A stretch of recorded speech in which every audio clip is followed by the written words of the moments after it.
All right. Hello, everyone. So, UX in South Africa, any second now is the title of my talk. I'm scratching my head about that. Where are we at? That's what this talk is about. Where are we at?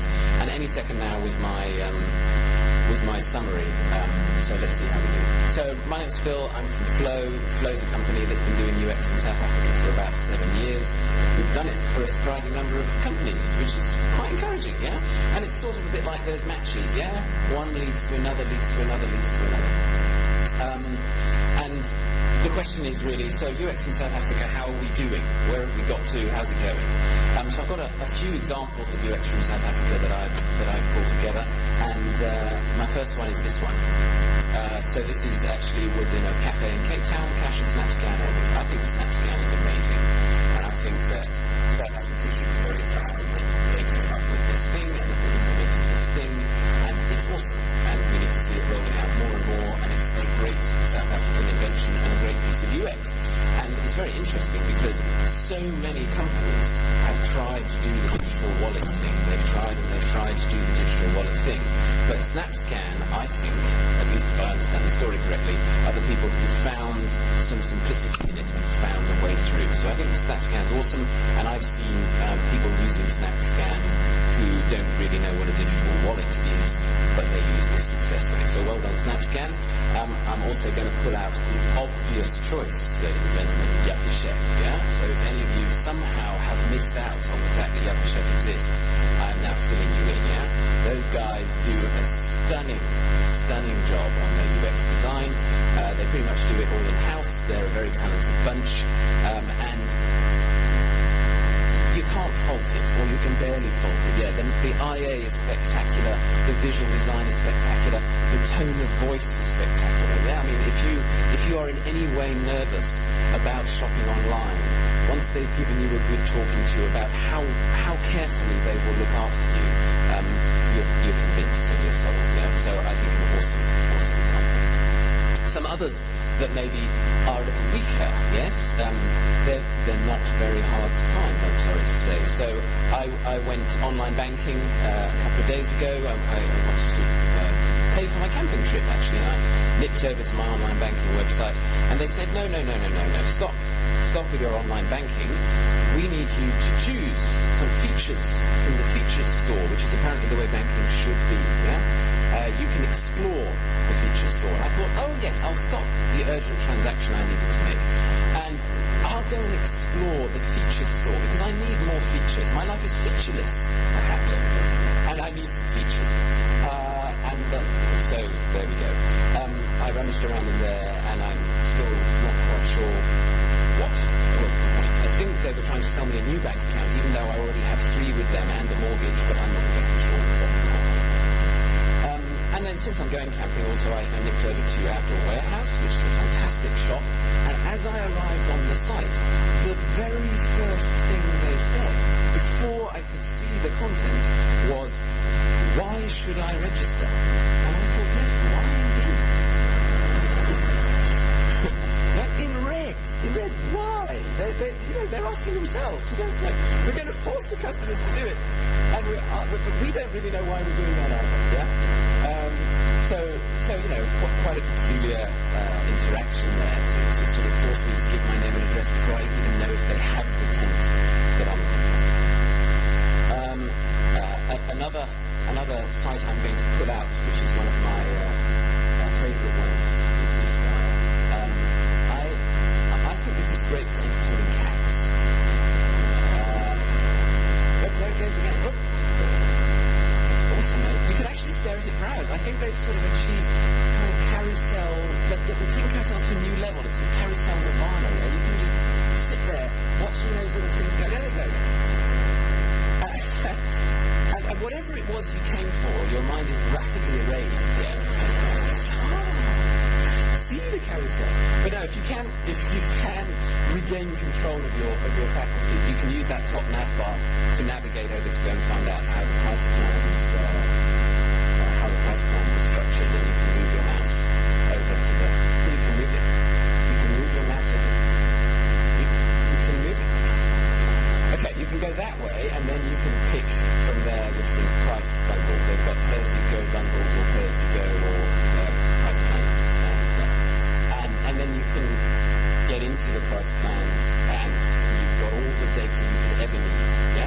to compare price plans, they've got it for you there. It's absolutely sorted.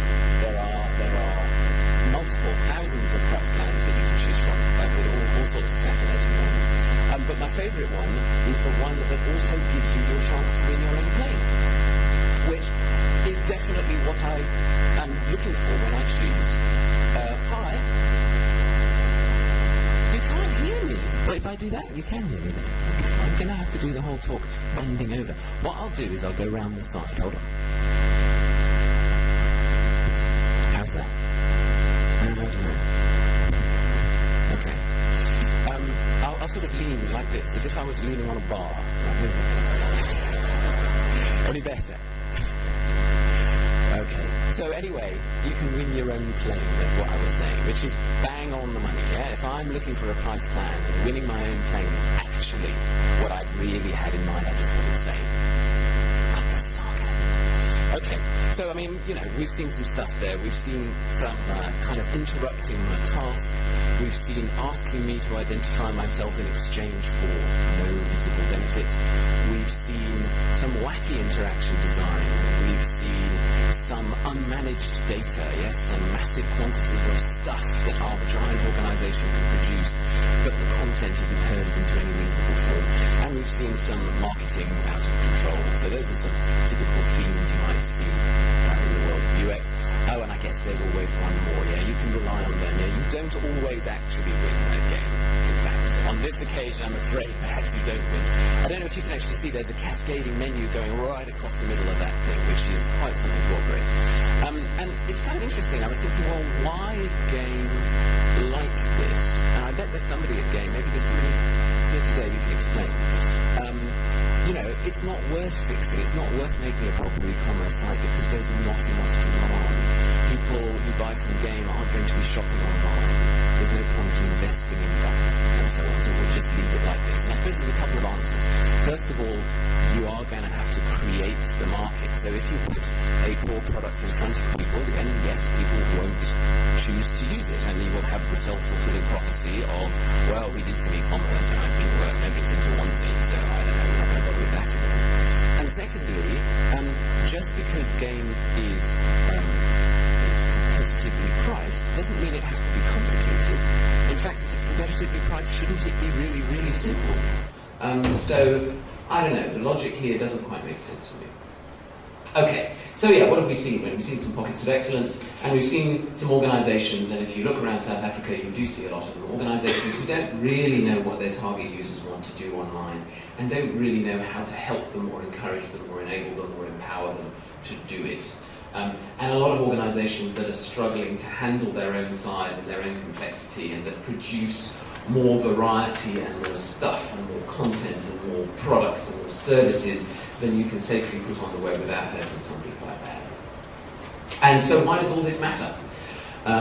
Well, because UX design is nicely correlated with growth. So if you were sitting near at the front, you'd be able to see this graph better, and I do apologise, I'll explain it anyway. So what we've got is a blue line that goes up a lot, and a black line that doesn't go up so much. Yeah? The blue line is the latest in design value indexes that has been created. So this exercise has been done about 4 times over the years by different people who say, okay, we're going to use some criteria to select organisations that are design-led, and then we're going to see how those organisations perform on the stock market relative to the rest of the stock market. And this one was very recent. This one was April, and it was done by a company called Motive and published in the Harvard Business Review. And you can see the design-led companies are 228% higher performing than the S&P, the Standard & Poor's Index in America. And the companies on the list are people like Apple, Coca-Cola, Ford, Herman Miller, IBM, Intuit, Procter & Gamble, Starbucks, Steelcase, Walt Disney, Target, companies that you know and recognise, and it's actually kind of awesome that those companies are doing it, and those companies are seeing growth, and there's the proof. So, you know, that's really fantastic. What about South Africa? Are we seeing these kinds of stories in South Africa? Well, they're certainly harder to find at this point. One of the reasons why, you know, Cape Town being design capital for 2014 is important, and why maybe Cape Town went to all the trouble of doing it, is because design equals growth, and design equals wealth, and design equals progress, and design equals economic success. And that's an awesome reason for Cape Town and for the Western Cape to invest a little bit in design. I know that Marcus is going to be talking a bit about what the Western Cape government is doing in the world of UX design later, so that's something to look forward to. And we could do with some growth in South Africa because the blue line on this graph is what's happening to GDP growth. Yeah? So every year the South African economy is growing less and less quickly. It's kind of getting to the point where it's going to flatline shortly. And if we can't get the growth that we want out of mining, and we can't get the growth that we want out of manufacturing or whatever it is, well, maybe we can get it out of the knowledge economy, and maybe that's a way forward for South Africa.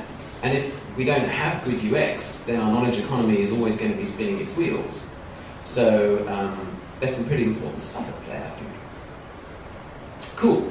In fact, obviously, this isn't a South African issue, this is a global issue. Mark Andreessen, he of Netscape fame, originally said software is eating the world, which we all know. Software is eating the world, and that has some consequences. So what does it mean? It means that we're surrounded by ever more software, increasing quantities of software and hardware to match. And if that software is going to be around us, it had better be good, otherwise we will go insane, yeah? And secondly, it means that many large companies that didn't think they were software companies are discovering that they are software companies. The first time I encountered that, it actually was with British Airways in about 2004 or something, where they said, yeah, we realised that we were selling more tickets online than through any other channel, which meant that actually we're a digital organisation now, we're a software company, and we didn't really know how to do that, and we didn't really know how to make our customers happy in that space. And lots of companies are finding that this is true. In fact, as more and more companies find their sectors disrupted, they're having to find a way to become software companies, and they can find it rather difficult. And then, of course, here we are, 684 people who care. At least it was on Monday. I think it's about 688 now. Yeah. So this is the SAUX forum homepage. This was started by Jason Hobbs. Jason is here somewhere, and he will be talking to you later, explaining many fine things. And yeah, as I checked last week, 684 members. Theo's been building UX Craft, which is absolutely awesome because he's got so much fantastic energy. And there's 219 listed there. I'm sure the crossover is significant, if not total. But the point is, there are a few of us, there are a few hundred of us who care about the UX thing and the fact that the world is being eaten by software, and that we better make sure it's good software, we better help the organisations responsible or affected to do something good with it. So 684 people who care is a start. Let's make it count. What are we going to do? What are we going to do to try and bring some more positive change, to maybe get rid of some of the wacky stuff and to make technology more approachable, more delightful, more livable with, all those kinds of things, and perhaps to generate that economic benefit? Well, we've got to make sure we actually know what UX is, which is actually a bit of a challenge, and it's a bit of a challenge for all the people that we have to explain it to as well. And we have to understand, why is UX not necessarily getting the traction it deserves, which is one of those eternal questions. And then we have to work out how to become the people who can help it to get the traction. So let's have a look at those three things. The first one is, what does UX mean? So we're at the UX conference, but I thought I'd just make it absolutely clear, okay? UX is not UI, okay? Anybody shocked? There's probably one or two that they're not saying because of the social pressure. So, you've seen this. The URL is uxisnotui.com, I think, yeah? How UX wants to be seen. All of these things like field research and requirement something or other, and feature writing and copywriting and design culture, ecosystem modification and whatever, and how UX is typically seen. Oh yeah, can you just rearrange the buttons, please? And maybe do something with the fonts to sort this out. Yeah, and I mean, it's tragic. It's tragic. I did a training course a while back for a team where we spent 2 days going through user-centered design, why it matters, what it is, how you do it, why it's essential to do it this way. And then we did a small piece about visual design, and I said, look, here's a before interface and an after interface. And they were like, yes, that was what we wanted. We wanted you to show us how to do that. And it's like, yeah, but that's only the surface. It's very important, but it's only the surface. So UX is not UI. What is UX? Well, Theo's been doing this thing called UX craft, yeah, and certainly the craft of UX is a large and complicated one. We've got, the process of hanging out with customers and prototyping and iterating with customers to discover, oh my goodness, this is what works for people, to get those breakthroughs that actually happen rather than rolling out the same old, same old. And then there is the usability, the polishing to perfection, the fixing of every interaction detail and every information architecture detail. And then finally, there's the maximizing of reach and access. So there's accessibility and responsive design and standards compliance and all those things that actually make the interface work when you put it on a screen. And I think we've got two awesome speakers. We've got Steve and Justin who are going to be talking over the next couple of days about that part of the process too, because it's absolutely key. You can make an awesome process, but if it doesn't actually appear on anybody's phone, then you lose. So the craft is big and the craft is complicated, and the craft takes a while to learn, which is super. But the craft is not really the whole story of what we've got to worry about. Yeah. So down at the bottom of my pile there, I've got the front-end people. They're the last people, as it were, in the worst-case scenario, to get to touch the interface. And then there's appearance, there's the design of it. Does it make you feel good? Can you read it? Can you understand it? And then on top of that, we've got interaction. Yeah? Can I operate it? Is it efficient? Is it quick? Is it powerful? Is it easy to understand and learn? All of those questions. But the stack goes further up. Yeah? Then we've got things like structure. Is the information or the website organized in a way that makes sense? And then we've got information, which seems to be slightly chopped, ironically. Does it convey the information that you actually need in a form you can take in? Can I understand what this is saying, and does it tell me anything I want to know? And then we can go higher on up, and we can get to concept. Is this like a well-rounded thing that I can understand, and I can explain what it is to my friend in 12 words? And proposition, does it actually do something that's worth it? Does it help me do new things that I couldn't do before, or help me do old things much, much better? But the stack goes even higher. Yeah? We've got strategy, which is, okay, we want to do these things, but how do we go about marshalling our resources to actually make them happen? Because drawing a wireframe and testing it with a user is awesome, but if you don't ship, you still haven't made a dent in the universe. Yeah? So how do we make a dent in the universe? And then going higher than that, there's the question of, well, overall, we're a big organization. What dent do we want to make? And why that dent? And what's the point of doing that one? And why is that going to help us win? And why is that going to move things forward? So UX really goes all the way, because as any front-end developer will tell you, if somebody chucks a specification over the wall at them and says, go on, build that, and it's also the same for designers and information architects and everybody, there's always the question of, why that? Yeah, why are we building that? That doesn't seem right. Yeah? And if you follow that train of questions, you go all the way to the top and you get to the strategic end of the spectrum too. Now, of course, strategy, historically, is a thing done by consultants with 300-page PowerPoint decks and 12-point type who lock themselves in rooms for 3 weeks and come out and say something wonderful and charge millions of rands for it. But their lives are being affected too by this, yeah? Because the truth of the matter is that if I look at my little spectrum there, from shipping the product all the way up to strategic direction and the bits in the middle, the truth of the matter is that by shipping the product, you inform your strategy. Yeah? Nobody knows what will make a difference in the market next. You can have some good theories, and there's lots you can do, and we'll talk about that, but nobody can say for sure this thing is going to work in digital until you put it out there and see. So making stuff is, in a funny sort of way, the new strategy. Yeah? Sitting in rooms with PowerPoint decks is probably not the strategy, and making stuff is the strategy. And that's a change that's going to affect all sorts of people all the way. So there you go. If I take that and I wrap it into a nice circle, isn't that pretty? Eh? We go from front end right back to vision and strategy, and round and round, and ever ever more delightful circle, and it's so pretty it must be true, right? So that's good.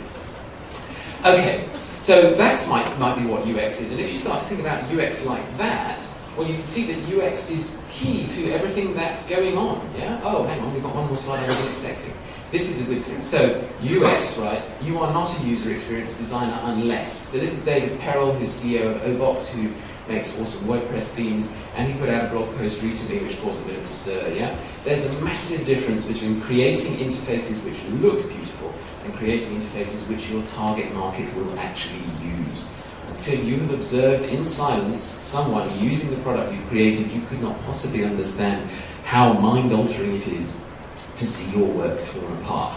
So that's the key to UX design, if you like, yeah? So anybody here who is a bullet point, who says, yes, user experience design, bullet point, tick, right? David Perel says, no, you are not a user experience designer. This is quite an aggressive line. Unless you have actually watched some users using your designs. Okay. So, what happens when you do watch users use your designs and when you do climb the strategic stack and go spinning around the rainbow and having all those wonderful things? Well, we see that UX learns about the impact of digital on traditional product offerings. Yeah? So just take our existing business, pop that online, and it'll all be fine. No, it won't. So if you look at financial services and you take the complexities of insurance policies and investment plans and you just pop them online, all that happens is customers go, I don't know what that is. I need an advisor, and they run away. Yeah? Companies like Nutmeg, who are in the UK, are trying, and partially succeeding, to say, okay, what does financial services look like if you really design the product to be online compatible? Yeah? So they ask you a few questions, they build you a custom portfolio, they show you what's going to happen, and then they let you track your product's growth in real time. And it's simple, and that's the point. Yeah? It's not, oh, we've got 26 options and we've got collision damage waivers and death accelerators and whatever it is that you can get if you're buying financial services the old-fashioned way. This thing is super simple. And complex products do not like to be put on the web. It doesn't lead to happiness. So that means that good UX is going to have an impact on the product team who decide what gets made, those price plans. And good UX is, of course, going to have an impact on behavior. So all this amazing digital technology will make us happier, won't it? Well, no, they're not happy. They look really rather glum, actually. And we've got this problem that we're pumping out UX like crazy, and it's causing chaos. It's distracting us. It's making us less productive. It's making us stressed. It's making us lie. It's making us feel happy or sad, depending on how Facebook manipulates our stream, our feed. And UX is having an impact on human behavior around the world. We need to make sure that it's having a good one. And then UX is having an impact on brand, yeah? So here's somebody complaining about their banking app, yeah? Do we make the logo shinier? No. It's about brand experience. So this guy's saying, yeah, previously to enter the app it was just a 5-digit code, now it's an alphanumeric password, which is tiresome. When dealing with financial information, it's the data that matters, not the cartoon user interface. Now I've got 3 accounts and I have to scroll down. Previously it all fitted onto one screen. The new menu system makes me navigate using 2 clicks. The old one required 1. The experience is now worse because it's more cumbersome to use. So out goes the shiny new user experience. The marketing department are all thrilled, and the users are like, yeah, nice marketing guys, but actually this experience doesn't live up to the promise. You know, this is not it. So brand experience is more important than brand promise these days. And then the impact of brand on society. So South Africa is one of many emerging market societies that have plenty of challenges in terms of becoming more developed. And this is my next door neighbour. She's called Sandra, and I put her in front of Paint My Wings, which is a lovely iPad app, and she'd never touched an iPad before. And I wanted to see what would happen, and she wouldn't touch it, which was quite sad, I thought. But luckily, as they get older, good stuff starts to happen, and the classroom can be a place where digital technology might make a real difference in South Africa. But we've got to work out how. It's not that obvious. And then this image that popped to the front by mistake there, that's the new Android phone, yeah? So we're getting high fidelity, high quality visual imagery and interaction into the hands of more and more people, with phones like that from Vodafone coming in at 800 rand or 700 rand, which is absolutely incredible. So society will change and we can have an impact there. And then, of course, we have an impact on business models. So that's a broken blockbuster video sign. And somebody's written on it, lol, Netflix. And that's what we're doing. We're participating in this process of knackering old business models and swishing them around and changing them.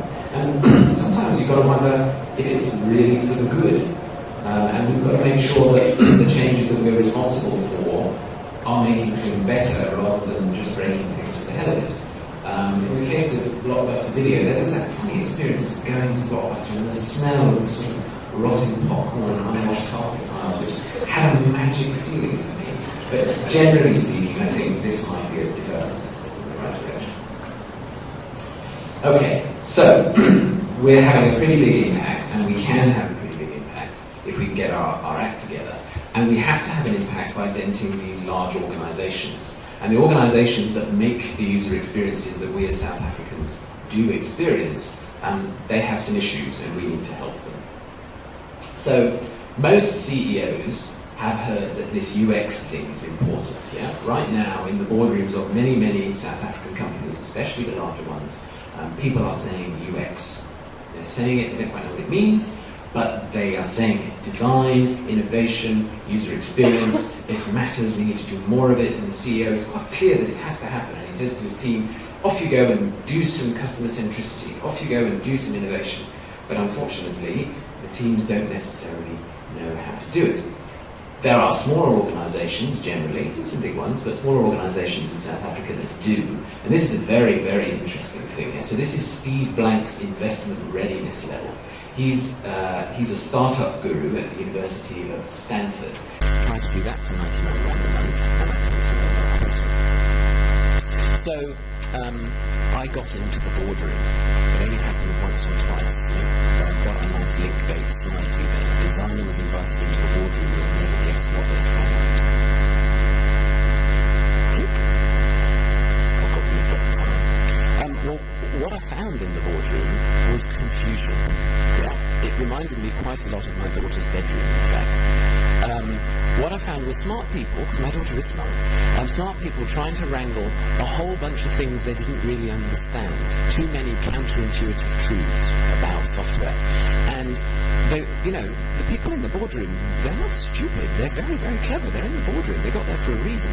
But there's so many things they just don't know yet about how digital works and how it should be done, that there's quite a lot of confusion.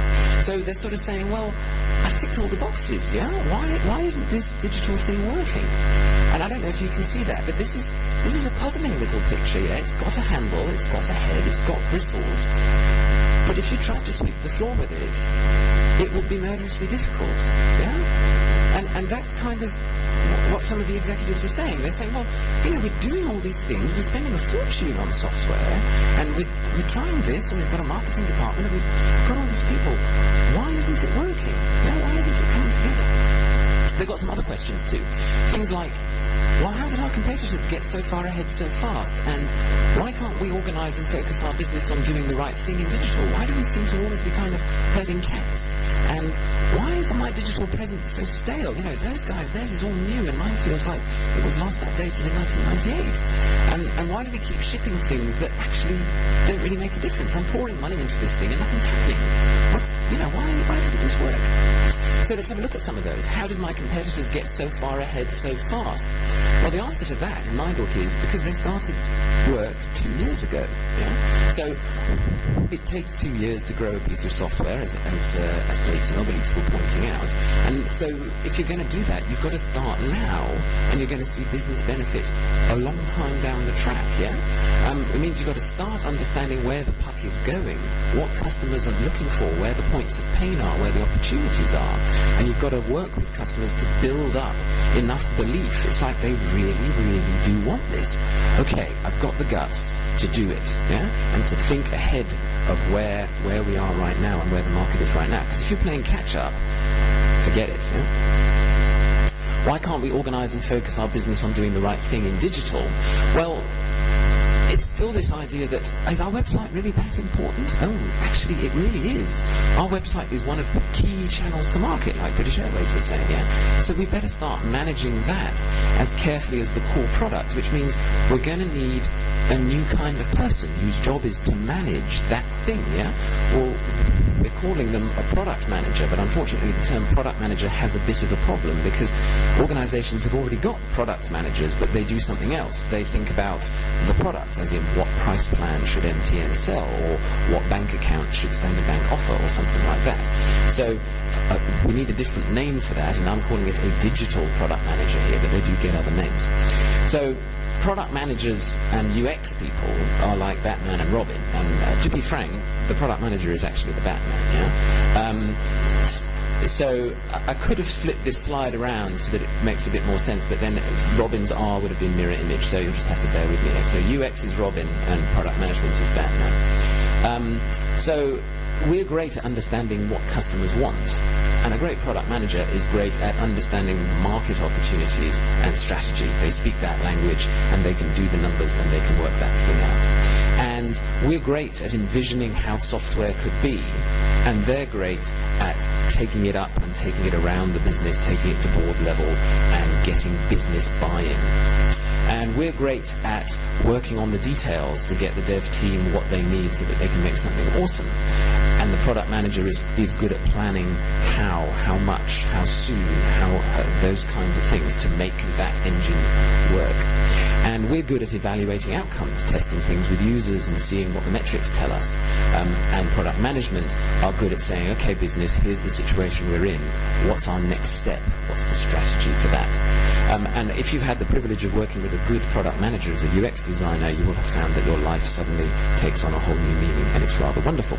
Of course, many of you in the room might decide, no, I am that product manager. So product managers is something that can happen to UX people when they grow up as well.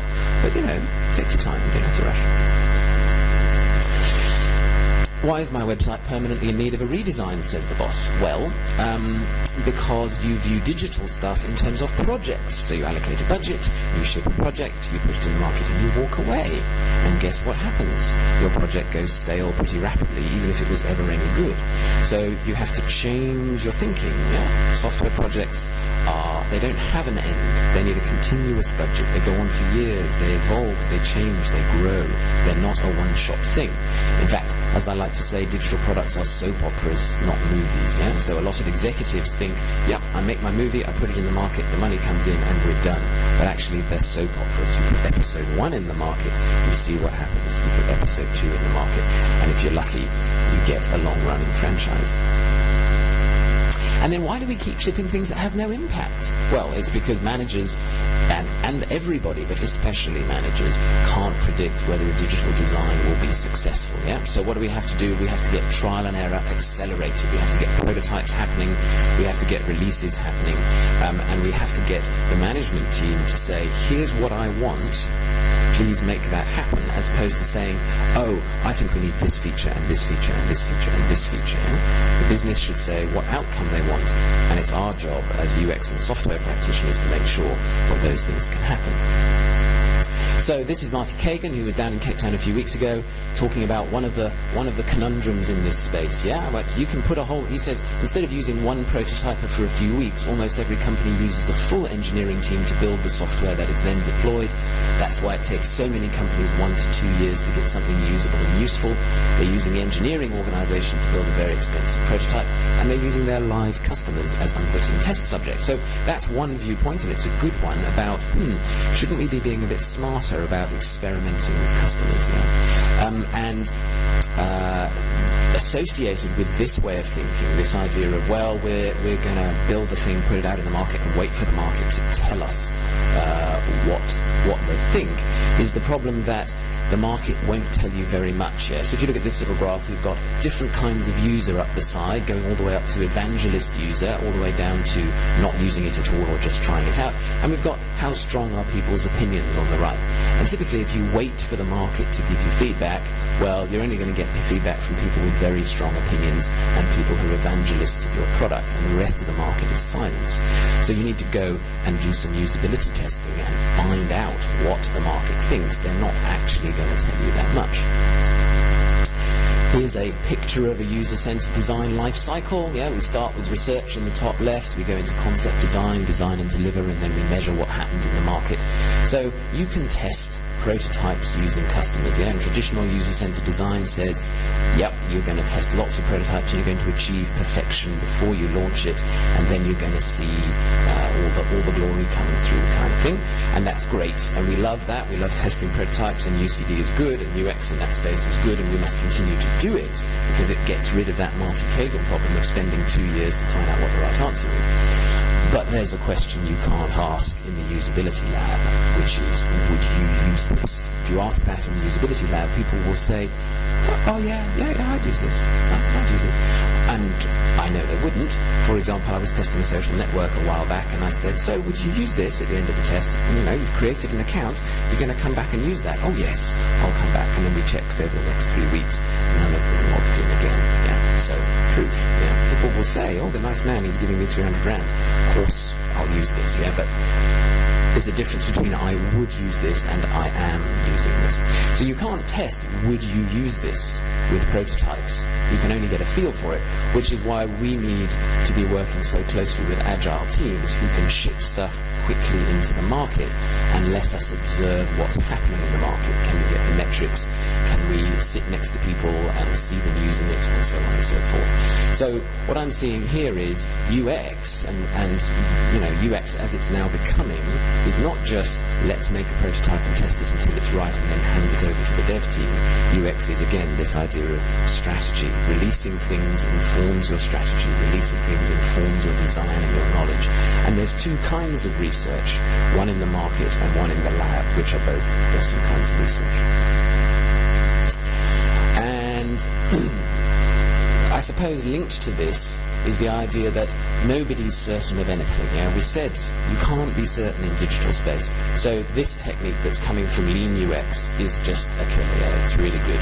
Changing your requirement statements into hypotheses, where the boss says, I know we need one of these features. And it's like, well, can we rephrase that? Can we say that we believe that this feature would be useful because it will achieve what again? Oh, this outcome. Okay, right. So how will we know that we've actually achieved that? And suddenly this starts to put the reality checks in, which push meaning and reality and sensible behavior up into the boardroom in quite a nice way. Okay, yeah. Controlling risk with small experiments. This is a cute diagram, but I'm going to skip over it, actually. Enough already. So when you put all this stuff together, you get this. And I think this is a model I drew about 6 months ago, and I'm quite pleased with it. I think it's got a couple of faults. But the idea that you need a product discovery thing, so good old user-centered design, working with prototypes and users in the lab, working with ethnography, those kinds of things, to understand on the left of the screen, to understand what would be the right thing to build. And then you need to get into shipping multiple releases and listening to the market and shipping and changing your strategy based on what you hear. So I'm a big fan of Lean UX, and I'm a big fan of agile processes, and I think this is where we're going with UX. All right. So the third part then, you. This is more interesting, isn't it? You've got to do all this, yeah? You've got to be the person who can make those messages travel up to the boardroom, and you've got to be the person that can help to get software out into the world that actually changes things. How are you going to do it? It sometimes feels a little bit like that. Yeah? I was quite proud. I drew this the other night, and I'm like, yeah, I really feel for him. He's got a little drop shadow. He looks so oppressed. I'm a little designer. So yeah, can it be done? Can it be done? And the answer is yes, it can definitely be done, because we're seeing it happen worldwide, and we're seeing it happen in some places in South Africa too. Will you succeed? Yes, you will indeed. 98.75% guaranteed. Come on, guys, we can do it. I don't know if you're a Dr. Seuss fan, but it is such a lovely, lovely thing. Okay, so that means that you need to go and get that list sorted out. So if you can just go and learn all those things, that would be great, please. Which is rather a lot to have to learn. Yeah, in fact, become a design unicorn. So people do want so very, very much from their designers. Well, but on the other hand, having people want a lot from you is kind of a compliment, and it's kind of a nice thing, and perhaps you should try and become a design unicorn. Yeah. So perhaps one step down from a design unicorn is T-shaped people. Yeah. So this is a famous concept from IDEO. The idea that you should know how to do lots of things. That's the stuff across the top. And you're probably awesome at one particular thing. But what organizations do need is T-shaped people. Yeah? They need people who can understand how to join art with science, how to join information architecture with interaction design, with visual design, with systems analysis, and make stuff happen. Yeah? It's that you've got to be broad, and that's why you kind of got to be a unicorn, at least to an extent.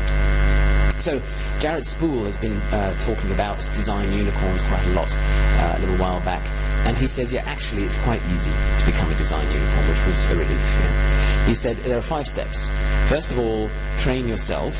Okay, then practice your new skills, deconstruct as many designs as you can, seek out feedback and listen to it, and teach others. And he's absolutely right. He's absolutely right, yeah? You're going to have to do a lot of practice. It can't happen overnight. You're going to have to see how other people do it, because they know things you don't know. You're going to have to get feedback from users, and you're going to have to get beaten up by them plenty, because actually users and indeed stakeholders have got much wisdom to share with you. And then the last one, you're going to have to teach somebody else, which I think is awesome. Yeah? You don't really know what UX is until you can teach it to somebody else. So easy, but probably not done overnight.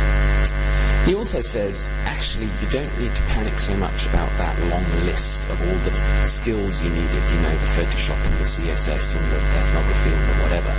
He says, really, in his research, what good UX designers do is something like this.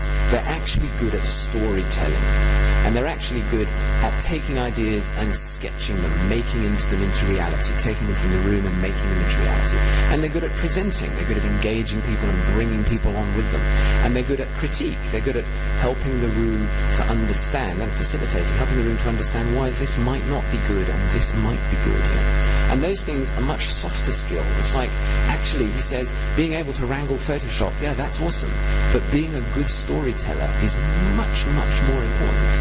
Or, being able to run a great usability test is super important. But being able to present the results in a way that makes people go, oh my goodness, is much more important. And in a funny sort of way, those skills are less daunting and more daunting to learn. Yeah, it's like there's less of them, but they're quite big. How do you become a good storyteller? That's not what I thought I had to do. Can I go on a storytelling training course? Actually, you can. So some of the things that come out of that, yeah, prototyping. A prototype is worth 1,000 meetings, says Todd from IBM Design. I think he's quite cool, yeah. This idea that when you get a prototype on the screen and the execs can see it, suddenly everybody says, oh my goodness, we could use this, we could do something with this, this is fantastic. So prototyping, sketching, making the thing that's in everybody's head is an enormously powerful thing to do. And telling stories, yeah, like we said. So this is the very famous story, The Knowledge Navigator from Apple, 1987, where they told the story of what the future of computing would look like for a university professor.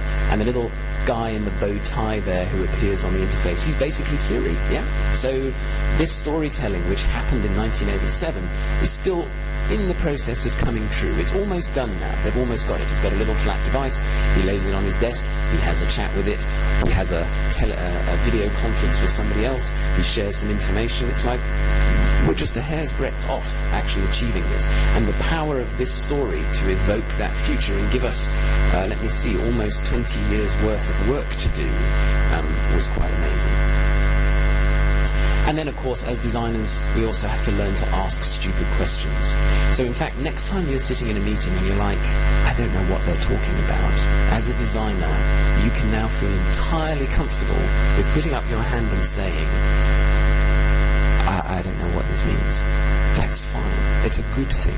Because when the organization stops saying, well, you know, you can do this and that, and then you can do this, and have one of these and four of those, and add all of those together, and says, that's really complicated, and nobody's going to understand what it means, that's when breakthroughs happen. Yeah? So your job is to ask stupid questions. And you're allowed to say, this is a stupid question, I know, but... ...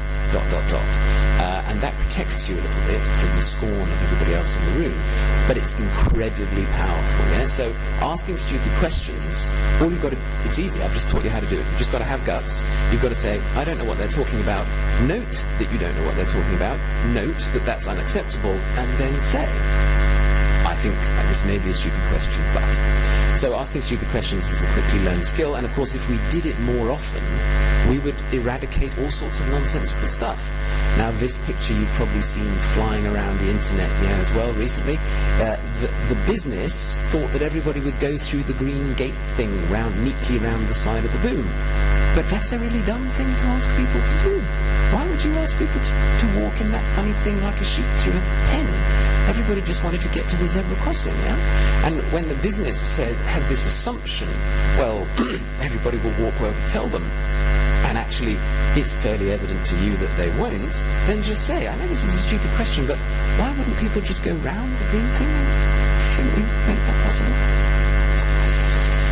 So, and then the last skill, I think, is my favourite one, which is the far side of complexity. So I found this quote fairly recently. Any idiot can simplify by ignoring the complications, but it takes real genius to simplify by including the complications. And the guy who said it is called John Johnson, and I don't know who John Johnson is, and if you search for John Johnson on the web, he doesn't really exist. I don't know. He might be a baseball player, or he might be, I don't know what he is, but if anybody can tell me who actually said this, it would be very useful. But it's absolutely on the money, The idea that simple is not easy to make. Simple is super hard to make, And when you are in the thick of it, and everybody's eyes are bleeding, and everybody's frustrated, and everybody's been locked in the boardroom for a week, and the stupid questions are being asked but not answered, that's how it's supposed to feel, You're supposed to stick with it, and you're supposed to work through that to get to the simplicity that's always out there somewhere on the far side of complexity, if you only look. I'll skip the boring graph. There we go. And all of this really comes from working with users, So Jared Spool, one more time, I do like Jared Spool, There's a direct correlation, he says, between the number of hours each team member is exposed directly to real users and the improvements we see in the designs. It's the closest thing we've found to a silver bullet. If you want to know what are the stupid questions I should be addressing, and if you want to know how do I get to simplicity, and if you want to know how do I explain to the boardroom what matters, hanging out with users is going to do it. So you're lucky. CEOs want design thinking. They desperately want it. They're reading about it in the magazines. They want your skills. You have got heaps of the right kind of skill and interest. They want empathy. People who hang out with target users and see the world through their eyes. They want creativity. People who can make new ideas from what they're seeing and hearing around them. And they want rationality to measure and objectively say, yes, this is working, no, this is not. That's what they want, and that's what you can give them. So a bit more Dr. Seuss. You're off to great places. Today is your day. Your mountain is waiting. So get on your way.